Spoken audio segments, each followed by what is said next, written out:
지난주에 유다서 말씀을 통해서 우리가 믿음을 위한 싸움을 싸우고 있다라는 것을 배웠는데요.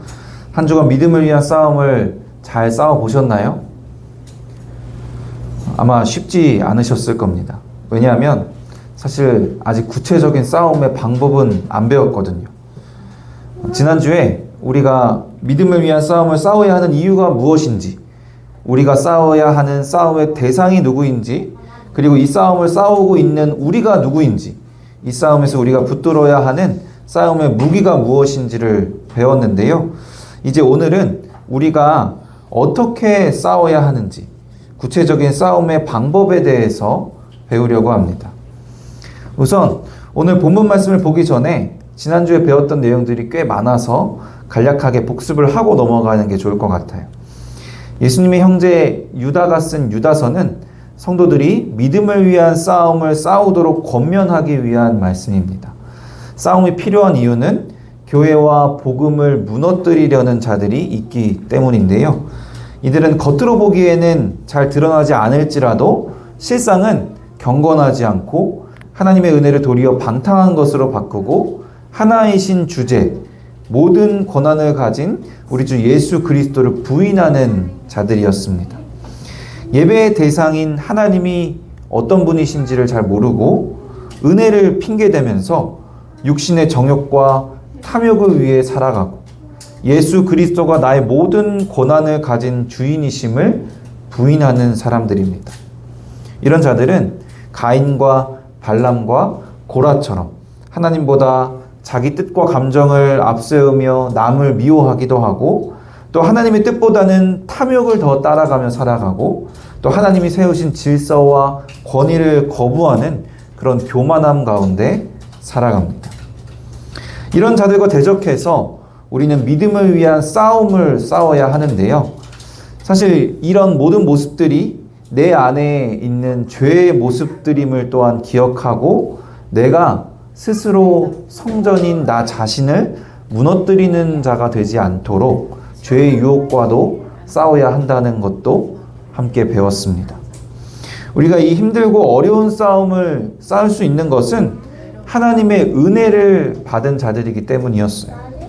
이 싸움을 싸워야 하는 우리는 하나님의 부르심을 받은 자, 곧 하나님 아버지 안에서 사랑을 얻고 예수 그리스도를 위하여 지키심을 받은 자라는 그런 정체성이 있었습니다. 이런 은혜를 주셨을 뿐만이 아니라 또 믿음을 위한 싸움을 싸우기 위한 무기도 하나님께서 직접 주셨죠. 성령의 검, 곧 하나님의 말씀을 우리에게 주셔서 이 말씀으로 싸우도록 하셨기 때문에 우리는 이 말씀을 주야로 묵상하며 말씀의 훈련을 해야 합니다. 이 말씀의 훈련이 믿음의 싸움을 싸우기 위한 아주 중요하고 또 필수적인 준비이지만, 말씀을 묵상하는 것만으로 끝은 분명히 아니에요. 잘 싸우기 위한 준비이기 때문에 이 말씀으로 싸울 준비가 됐으면 이제 진짜로 실제로 싸워야 되겠죠. 그렇다면 믿음을 위한 싸움의 구체적인 방법은 무엇일까요? 본문 20절 다시 한번 같이 읽어볼까요? 사랑하는 자들아, 너희는 너희의 지극히 거룩한 믿음 위에 자신을 세우며. 믿음을 위한 싸움은 우리가 생각하는 싸움과는 조금 다릅니다. 싸움의 대상이 분명히 있는데 싸움의 대상을 이렇게 저렇게 해야 된다는 말씀이 없어요. 어떻게 하면 싸움의 대상을 무너뜨리고 그들을 이길 수 있는지 가르쳐 주시지 않고, 우리가 기대하는 그런 싸움의 기술들을 가르쳐 주시지도 않습니다. 믿음을 위한 싸움의 방법은 싸움의 대상을 무너뜨리는 것이 아니라 자신을 세우는 것이라고 가르쳐 주고 있어요. 여기서 세운다라는 것은 건설하다, 건축하다라는 의미입니다. 성경에서 교회를 세우다 할 때와 같은 단어예요. 교회를 세우는 것처럼 우리는 우리 자신을 세워야 합니다. 분명 기독교의 교리는요, 하나님의 은혜를 강조하는데 갑자기 자기 자신을 스스로 건축하라고 하니까, 나를 세우라고 하니까 조금 혼란스러우실 수도 있는데요. 하나님의 은혜와 자신을 세우는 노력이 서로 충돌하는 것이 아님을 말씀을 통해서 잘 이해해야만 우리는 신앙의 균형을 잘 이룰 수 있습니다. 자신을 세우는 것에는요, 아주 중요한 전제가 필요한데요. 이 20절 본문 말씀대로 너희의 지극히 거룩한 믿음 위에 자신을 세워야 된다는 겁니다. 자신을 세워야 하는데, 자신을 세우는 노력을 해야 하는데, 일단 그 기초에 믿음이 있어야 된다는 거죠. 이 믿음이 우리의 것, 너희의 믿음이라고 말씀을 하시긴 하는데 지극히 거룩한 것이라고 말씀해 주셔요. 이 거룩함이라는 말은요, 하나님의 속성을 뜻합니다. 이 믿음이 우리의 것이긴 하지만 사람에게 속한 것이 아니라 하나님께 속한 것이기 때문에, 믿음이 오직 하나님께서 우리에게 주시는 은혜이기 때문에 너희의 지극히 거룩한 믿음이라고 표현하시는 겁니다. 믿음이 사람이 노력해서 얻어내거나 또 의지적으로 갖게 되는 것이 아니라 하나님이 주시는 것이라는 것을 성경은 분명히 증거하고 있어요. 에베소서 2장 8절 같이 읽어볼까요? 너희가 그 은혜를 인하여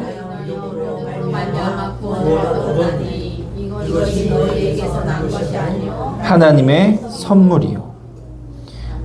믿음과 구원은 분명히 우리의 것이 아니라 하나님의 은혜이고 하나님의 선물입니다. 이 하나님의 선물인 우리의 믿음 위에 이제는 우리가 자신을 세워야 하는데, 그것이 바로 우리가 믿음을 위해 싸우는 방법인 겁니다. 주의해야 되는 것은요, 나를 세우고 나를 건설해 가는 것이지 믿음을 세우고 믿음을 만들어가는 것이 아니라는 거예요. 믿음은 하나님이 주셔서 믿음으로 구원을 받고, 구원을 받은 우리가 이제 자신을 세우기 위해 노력해야 되는 거죠. 믿음과 구원에 있어서는 우리의 노력이 아무 필요도 없고 아무 쓸모도 없습니다. 이 부분만 주의하면 하나님의 은혜와 나의 노력이 서로 충돌하는 것이 아니라는 것을 잘 이해하실 수 있을 거예요. 하나님의 은혜로, 선물로 우리가 구원을 받지만 구원을 받은 자로서 성도다운 삶을 살아가는 것에는 우리의 노력이 분명히 필요한 거죠. 그런데 여전히 교회에는 이 하나님의 은혜와 우리의 노력에 대해서 심각한 두 가지 오해를 하는 일들이 있습니다. 먼저 우리의 노력에 대한 열정이 지나친 나머지 하나님께 속한 것까지도 우리가 노력해서 해야 된다라고 오해하는 경우가 있어요. 믿음, 그리고 그 믿음으로 인한 구원은 오직 하나님께 속한 것이잖아요. 그런데 그 믿음과 구원에 대해서도 사람의 노력이 필요하다라고 보는 관점입니다. 대표적으로 웨슬리안 혹은 알미니안 계열의 신학이 그런 관점이 있습니다. 한국 교회 교단으로 보면 감리교, 성결교, 그리고 순복음이 속하는데요. 하나님의 은혜를 부정하진 않아요. 하나님의 은혜로 구원을 받지만 그 구원을 다 이루기 위해서는 조건적으로 사람의 노력이 필요하다라고 보는 겁니다. 그래서 어떤 교리가 있냐면 구원의 상실이라는 교리가 있어요. 은혜로 구원을 받은 다음에 성도가 그 믿음을 지키지 않으면, 그 믿음을 잘 노력해서 지키지 않으면 구원을 상실할 수도 있다라고 보는 교리죠. 그러나 성경 말씀은 믿음과 구원은 오직 하나님께 속한 것이고 하나님이 결정하시고 하나님이 주시는 것이라고 말씀하기 때문에 결코 실수하지 않으신 하나님께 한 번 구원을 받은 성도는 구원을 상실할 수 없습니다. 물론 교회에 다니다가 교회에 안 다닐 수 있죠. 믿음을 고백했다가 나중에 예수님을 부인할 수는 있습니다. 하지만 그것이 진짜 구원을 받았다가 구원을 상실한 것이 아니라 애초에 그 믿음이 하나님이 주신 진짜 믿음이 아니었다라고 보는 관점인 거죠. 또 다른 오해는 완전히 반대로 하나님의 은혜를 너무 강조해서 사람의 역할을 망각하고 노력을 하지 않는 점입니다. 우리 교회와 같이 개혁주의 혹은 칼빈주의 계열의 신학을 따르는 분들이 이런 오해에 많이 빠지는 것 같아요. 오직 은혜를 너무 강조하다 보니까 그 뒤에 오는 믿음을 위한 싸움에는 별로 관심을 두지 않는 거죠. 이런 오해도 아주 심각한 문제입니다. 분명 하나님께 속한 일이 있고 그것이 매우 중요하지만 우리에게 주어진 역할과 책임도 있다고 하나님께서 말씀을 해주셨으니까요. 하나님의 은혜로 구원을 받은 성도는 은혜로 받은 믿음을 위한 싸움을 힘써 싸워야 합니다. 그리고 그 싸움의 방법은 성도를 성도답게, 성도다운 삶으로 자신을 세워가는 것이 우리가 싸워야 하는 싸움의 방법입니다. 우리는 이제 열심히 최선을 다해서 우리를 세워야 합니다. 그러면 어떻게 자신을 세워야 하는 걸까요? 첫째로 성령으로 기도해야 합니다. 본문 20절 다시 한번 읽어볼까요? 사랑하는 자들아 너희는 너희의 지극히 거룩한 믿음 위에 자신을 세우며 성령으로 기도하며. 성도가 믿음 위에 자신을 세울 수 있는 가장 좋은 방법은 기도입니다. 기도가 너무 중요한데 기도할 때는 성령으로 기도해야 돼요. 성령으로 기도한다는 것은 성령의 가르치심과 도우심을 따라서 성령의 인도하심을 따라 기도한다는 의미인데요. 예수님이 기도에 대해 가르쳐 주셨듯이 누군가에게 보이려는 외식하는 기도가 아니라 주님만을 바라보는 기도, 그리고 중언부언하지 않는 기도일 겁니다. 또 나의 뜻을 요구하는 기도가 아니라 주님의 뜻을 구하는 기도라고도 할 수 있습니다. 또 누가복음 11장을 보면요, 예수님이 기도에 대해 가르쳐 주실 때 성령으로 기도한다는 것의 중요한 부분을 또 알 수가 있어요. 누가복음 11장 9절 10절 같이 읽어볼까요? 구하라 그리하면 너희에게 주실 것이요 문을 두드리라 그러면 너희에게 열릴 것이니 구하는 이마다 받을 것이요 찾는 이는 찾아낼 것이요 두드리는 이에게는 열릴 것이니라. 잘 아시는 말씀일 텐데요. 우리는 이 말씀을 보고 내가 원하는 것을 구하기만 하면 주실 것이라는 뜻으로 받아들이고 우리가 원하는 것을 구하는 기도를 열심히 합니다. 그런데 여기서 구하면 주신다는 것은요, 내가 원하는 것만을 구하라는 말씀이 아닙니다. 13절에서 뭐라고 결론을 내리냐면요, 같이 한번 읽어볼까요? 너희 하늘 아버지께서 구하는 자에게 성령을 주시지 않겠느냐 하시니라. 성령을 구하면 구하는 자에게 성령을 주신다는 말씀인 거예요. 성령으로 기도한다는 것은 성령을 구하는 기도를 하고 성령을 받은 뒤에 하는 기도이기도 한 것 같습니다. 우리는 간절히 성령을 구해야 합니다. 그렇게 성령을 구할 때 하나님께서 우리에게 성령을 주셔서 성령 충만케 하셔서 그 성령으로 기도하게 되는 줄로 믿습니다. 나를 세우는 것, 성도다운 성도로 나를 건설하는 것이 나의 수많은 노력이 필요한 것이지만 사실 결국 그것도 성령의 도우심이 꼭 필요한 것이기 때문에 우리가 성령으로 기도하는 것 또한 성령의 도우심이 아니면 할 수 없는 것이기 때문에 성령을 구하는 기도 꼭 필요합니다. 성령으로 기도하면 성령이 충만해지면 세상의 모든 것이 너무 아름다워지는 경험을 해보신 적이 있으신가요? 기도하고 나면 뭐든 할 수 있을 것 같고 누구든 내가 사랑할 수 있을 것 같은 성령의 능력으로 싸움을 싸울 수 있을 것 같은 그런 기분이 들 때가 있어요. 이처럼 우리는 성령으로 하는 기도를 통해서 나를 세워가는 믿음을 위한 싸움을 감당해야 합니다. 둘째로 하나님의 사랑 안에서 자기를 지켜야 합니다. 본문 21절 같이 읽어볼까요? 하나님의 사랑 안에서 자신을 지키며. 사람은 종종 자신을 지키지 못하고 무너질 때가 있습니다. 나에게 크게 실망해서 나를 포기해버리고 나를 스스로 망가뜨리는 일들도 있는데요. 내가 원하는 사람이 스스로 되지 못했을 때, 내가 이루고 싶은 일을 이루지 못했을 때, 또는 내가 살고 싶은 대로 살지 못할 때, 결국 내 힘으로 할 수 있는 것이 아무것도 없다는 것을 깨닫고 내가 별것 아닌 하찮은 존재라는 것을 깨달았을 때 사람은 무너지게 됩니다. 혹은 아무리 뛰어난 성과를 내고 가진 것도 많고 남들이 부러워할 만한 삶을 사는 사람일지라도 자신의 한계를 남모르게 느끼거나 삶의 의미를 스스로 찾지 못하게 될 때 공허함과 회의감에 빠져서 무너지게 되기도 합니다. 우리는 이런 것들로부터 우리를 지켜야 하는데요. 무엇으로 지킬 수 있냐면 하나님의 사랑으로 지킬 수가 있어요. 나를 있는 그대로 받아주시고 나의 존재 이유와 나의 삶의 이유를 분명하게 해주시는 그 하나님의 사랑 안에서 거할 때 우리는 스스로를 지킬 수가 있는 거예요. 아주 유명한 찬양이 있죠. 당신은 사랑받기 위해 태어난 사람. 세상 사람들이 너무나 좋아하잖아요. 찬양인데도 불구하고 그 이유가 분명히 있다고 생각해요. 그 하나님의 사랑을 갈급해하는 마음이 있거든요. 우리가 하나님의 사랑을 받기 위해 태어난 존재라는 것을 분명하게 깨달을 때 우리는 어떤 상황 가운데서도 나를 지킬 수가 있습니다.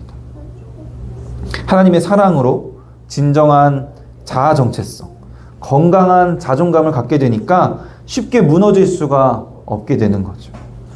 이처럼 하나님의 사랑 안에서 자신을 견고하게 지킴으로써 우리는 나를 세워가는 믿음을 위한 싸움을 감당해야 합니다. 세 번째로 예수 그리스도의 긍휼을 기다려야 합니다. 본문 21절 같이 다시 한번 읽겠습니다. 하나님의 사랑 안에서 자신을 지키며 기다리라. 우리는 이미 구원을 받았고 이 땅을 살아가면서도 예수 그리스도 안에서 그 구원을 누리고 있지만 그 구원이 아직 완전히 성취된 것은 아니기 때문에 영생에 이르도록 우리는 기다려야 하는 상황 가운데 있음을 또 기억해야 돼요. 구원을 받았지만 여전히 죄와 고통의 세계에 살고 있기 때문에 막막하고 냉혹한 현실에 마주하게 되기도 합니다. 그래서 예수 그리스도의 긍휼을 기다려야 하는데요. 이 기다림에는 인내가 수반돼요. 주님을 사랑함으로 반드시 영생에 이를 것을 믿는 믿음과 소망으로 인내하며 기다리는 것이 나를 세워가는 믿음을 위한 싸움인 겁니다. 다시 정리해보면 하나님의 은혜로 구원을 받은 성도는 하나님이 주신 믿음을 위한 싸움을 싸워야 하는데 싸움의 방법은 상대방을 무너뜨리는 것이 아니라 나를 든든하게 잘 세우는 것입니다. 성도다운 성도로 우리는 스스로를 건축해 가야 해요.